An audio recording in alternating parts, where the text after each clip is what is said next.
So, if we look over bright space together,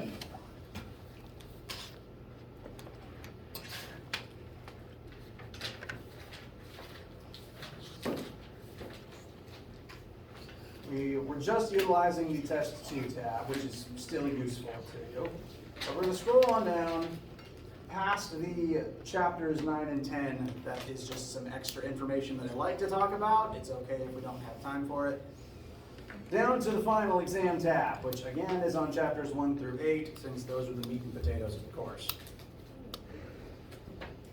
Clicking on the tab itself, we once again see a total list of everything throughout the semester. I actually have to cut a few things off of here. So let me just, you know what, I can do that now.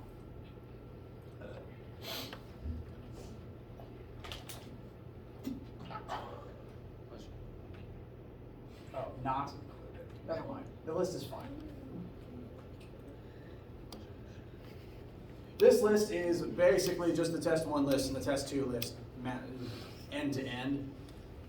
But as you're studying, I do recommend glancing at this and making sure everything on it makes sense and is something you can use and remember. We can go over it together in a sec. Actually, cut entropy off this list. So that's one edit I still need to make. Here we have the entire class formula sheet, same as the one at the top of the web page. And similarly to Test 1 and 2, there is an entire practice test here. The current file is a little out of date. I haven't had time to edit it quite to the extent that I want to yet. So the file that's here is the very old draft. I've been slowly tweaking it and I'm not quite finished. There's a few things I need to change and rip out. The question numbering is all wrong. It skips from like 1 to 6 to 200. But there is currently a version of a practice test that you can look over, and soon it will be updated to better match this semester's version of the course, and similarly the answer key to it will also be updated. So, studying for the final should consist of looking over your old tests, looking over and working on this practice test in addition to glancing at the topic list and the formula sheet. You want to make sure that things on the formula sheet make sense to you, and I can highlight the things on the sheet that you don't actually need to know because I skimmed them for time purposes. Old tests, practice test, topic list, formula sheet. You should also do the homeworks and quizzes. Just want to stress again that not only will doing the homeworks and quizzes on Achieve help you study, because it's free practice that you can just log in and keep attempting till you get it right, it's also a part of your grade. Like combined, the homeworks and the quizzes make up 15% of your grade, meaning if you just never did any of them, your grade tops out at 85. Whereas if you do them, it could top out at 100. So, it's practice, it helps you get better, and it helps your score. Just keep picking away at it until it's a satisfying grade for you, and it's just good practice. And all this week, my primary focus will be helping you guys with studying for the final. Main goal for lectures, my main stated goal for lectures for this week is answering any questions you guys have about the upcoming exam, about the things that you're studying, old homeworks, the practice test, whatever's on your mind. So if you're working on the homework and something is just stumping you, I want you to ask about it, even if it's a chapter 1 thing that you skipped. Okay? I want to know. How you guys feel? All right. The exam itself will look a lot like the tests. It'll be about 16 questions, and it'll be designed for you to be able to finish it up in 2 hours of the 3-hour time slot, since it's basically 2 tests fused together. It'll have 210 points graded out of 200 points, so the top score is still 105.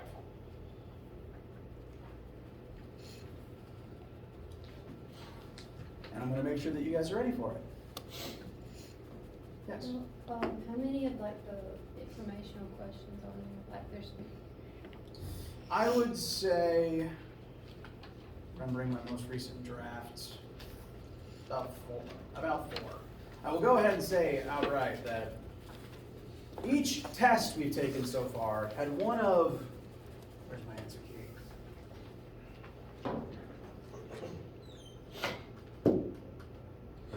One of these style questions. The first test had a question like this about the laws of Newton's laws of motion. Test 2 had this question about the laws of thermodynamics. So for each set of laws we've covered, there was a question like this on its corresponding test. On the exam, there will be one question for each of those groups like this. Again, you still won't have to be able to recite them from memory, but you'll still have to pick them out of the lineup. Now, they'll be rewritten and re-randomized.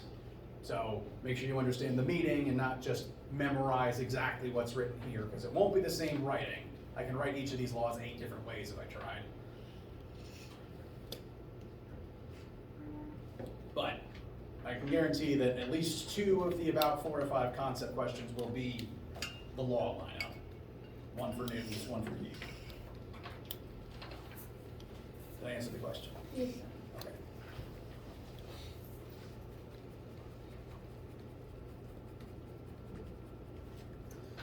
Anything else on your minds?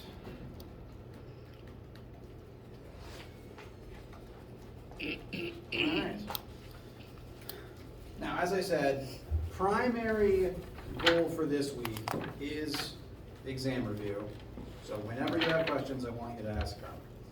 Now, that's not the only thing we're doing this week, because we do have one last lab this week. And that lab is actually going to be about electricity. It's one of the concepts that I try to get to at the end of the semester. The framework for the lab itself is going to be teaching about, and hopefully remembering from previous courses you've had, the basics of how current flows, how circuits work. And to kind of make your lab easier, since some of you have it this afternoon, unless someone distracts me with an exam prep question, I'm going to start talking about electricity. Yes? I actually have a question on that. Since this lab is going to be on electricity, should we expect any of that on the final exam? No. Okay. Consider this what I think to be the last fun lab. Oh, okay. I mean, I think electricity is fun, but I'm a specific genre of person. I have a question. Yes? Do you know anyone that's been struck by lightning? I don't, but I've heard the tale of a man who's been struck 7 times in his life. I assume that he hangs out on tall things and has a high iron content in his blood. And he lived all 7 times. I think he was a park ranger, which actually would put him into prime lightning strike territory.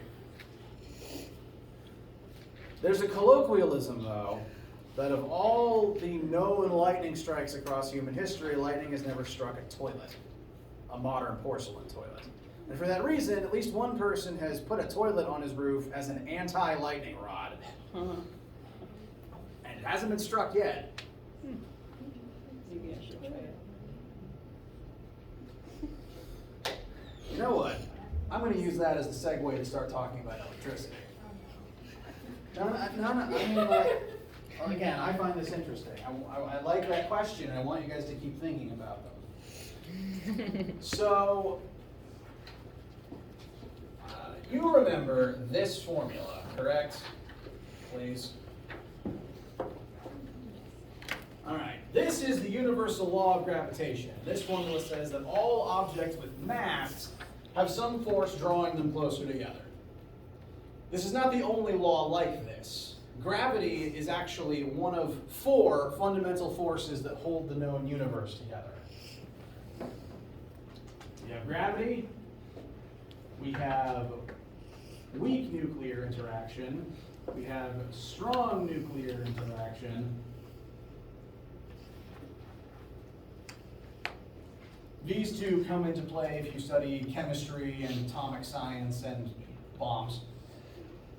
And lastly, there's electromagnetism. These are the 4 fundamental forces that hold the world together, and they all behave fairly similarly. They all draw things together, or repel things, based on some fundamental aspect that that object possesses. Gravity's attractive force operates on mass. If something has mass, it exerts a gravitational field out of itself. So, mass, let's just say like 10 kilograms, then it creates a gravitational field. Humans don't really have any way of detecting fields directly. The only way that you can really tell if a gravitational field is present is if you start falling towards the object in question. But all objects with mass create G fields. And this formula happens when two G fields overlap. You have mass, your G field overlaps with the Earth's G field, therefore there's a force between those two fields. That's how gravity is able to work at a distance, rather than like punching something which requires contact. I bring all this up when I'm suddenly talking about electricity, because the electromagnetic force works basically the same way. There's a second formula that determines the electric force.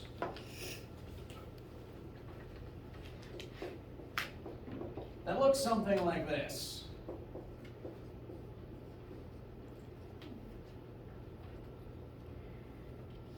Fe equals big K times Q1 times Q2 over R squared. Does that look similar, familiar, even a little bit? Yeah, it's the mirror universe twin of this formula. It's got similar things in the same positions.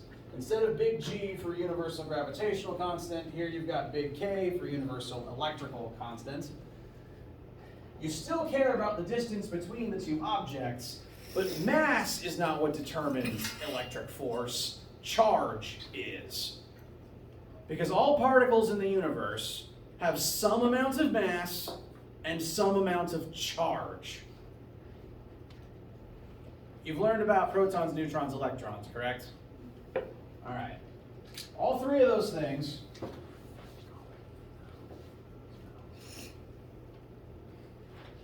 have some mass and some charge. These are what make up matter. Protons have positive charge. I'm going to say Q.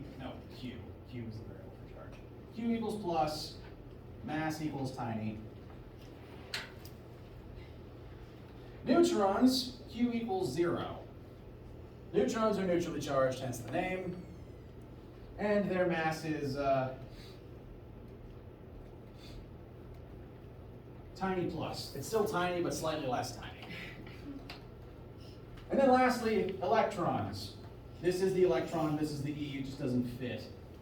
Their charge is negative. And their mass, is tiniest. Even tinier than protons.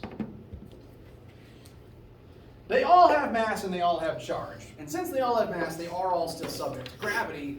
But since two of the three have charge, they are also subject to electric forces. Any objects with charge, namely protons, electrons, and things made of protons and electrons, have some charge to them.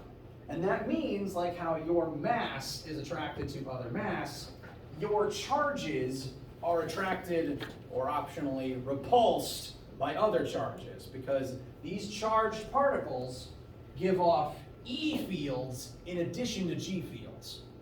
They have mass, so they do create G fields, but they have charge, so they also create E fields, electric fields.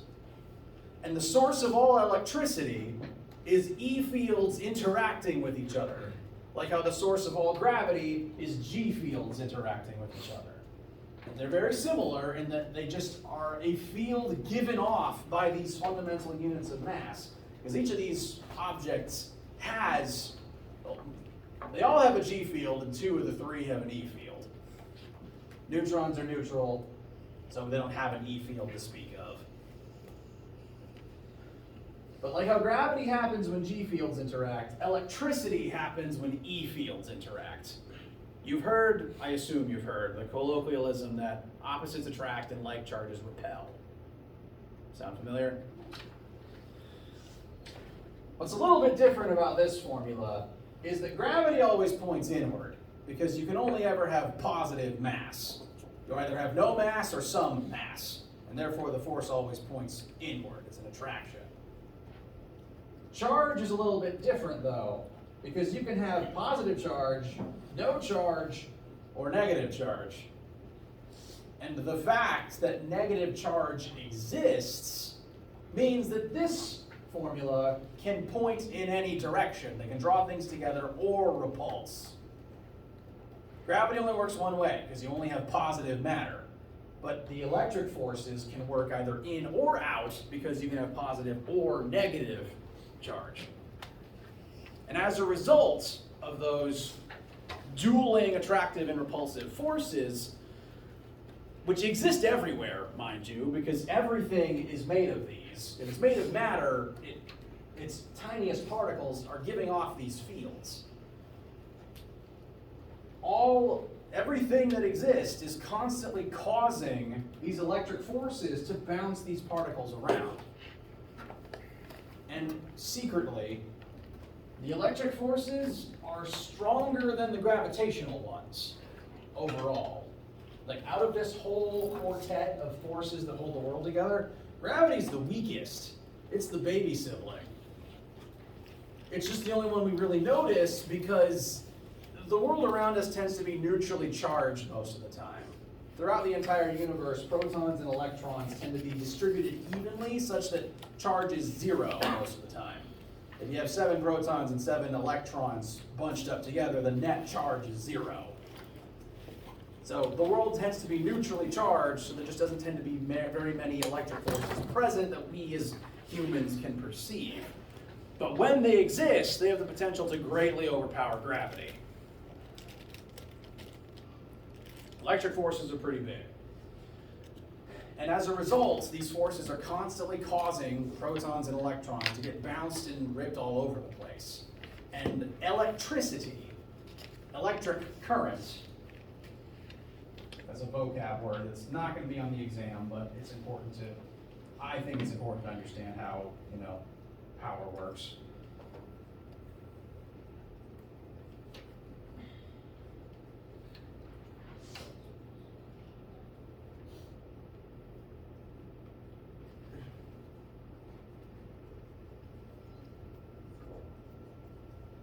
Electric current is the flow of electrons due to electric force. This force literally pulls electrons around because E fields, any two objects with charge will exert this force on each other. So an overall electric field creates electric force on all of these particles, or the two that have charge at least. And protons actually don't tend to go anywhere because they're stuck inside the nucleus. If you rip a proton out, that tends to be a nuclear interaction and things might start getting radioactive and exploding. Electrons are free from the nucleus. They orbit and they're free to jump between atoms more freely.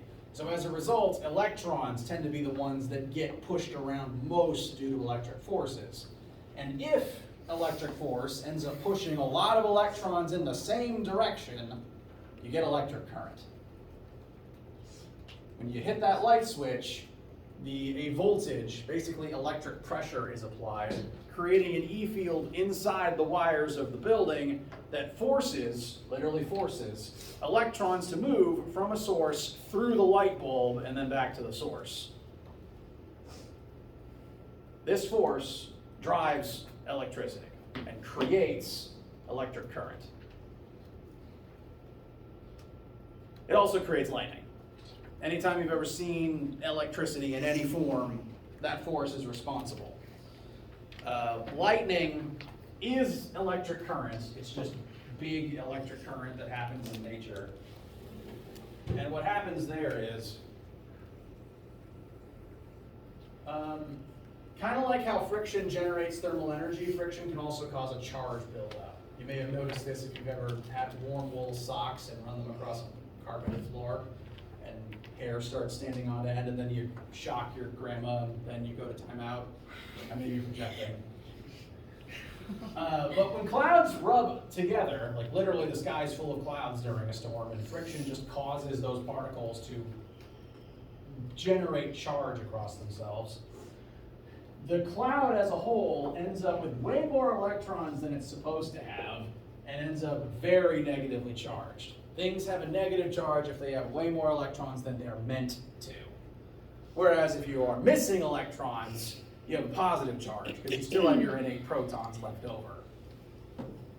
Now all those electrons hate each other because like charges repel. They don't want to be anywhere near each other, so they're hanging out on the outer edges of the cloud looking to arc towards anything else, which is why sometimes you get lightning between clouds.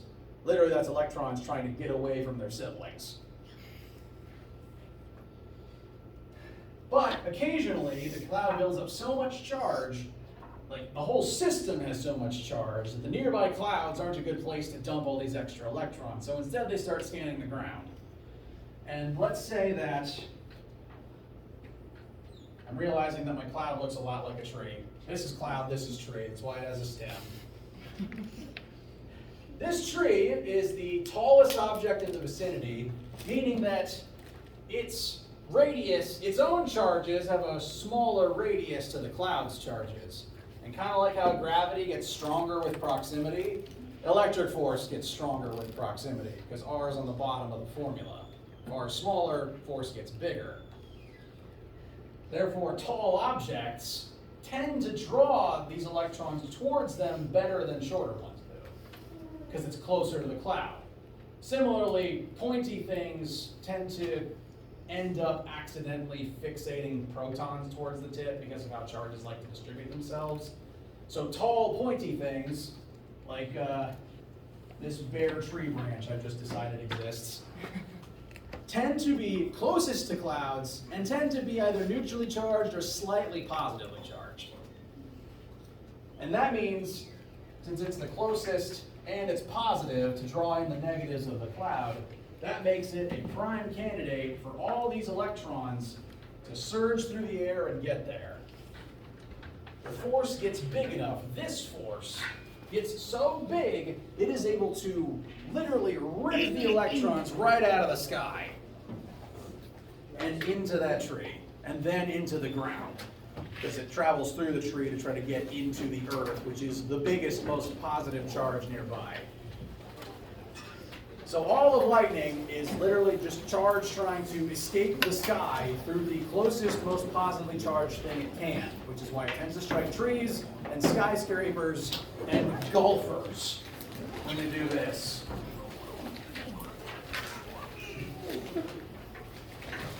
And apparently park rangers, in the case of the guy who got hit 7 times. So, pro tip, to avoid getting struck by lightning, be short, be inside, don't be the tallest thing in the vicinity, and if you know you're going to get struck anyway, raise your right hand and put your right foot on the ground, because then the current will go from your hand down the right side of your body and avoid your head and your heart. And in lab this week, we'll put a little bit of math into how all this works in circuits. Have a good day.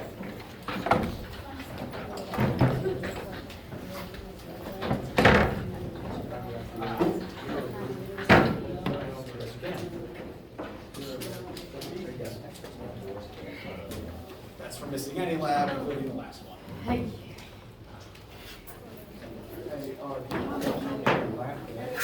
Yeah, that's fine. Yeah, I got a package.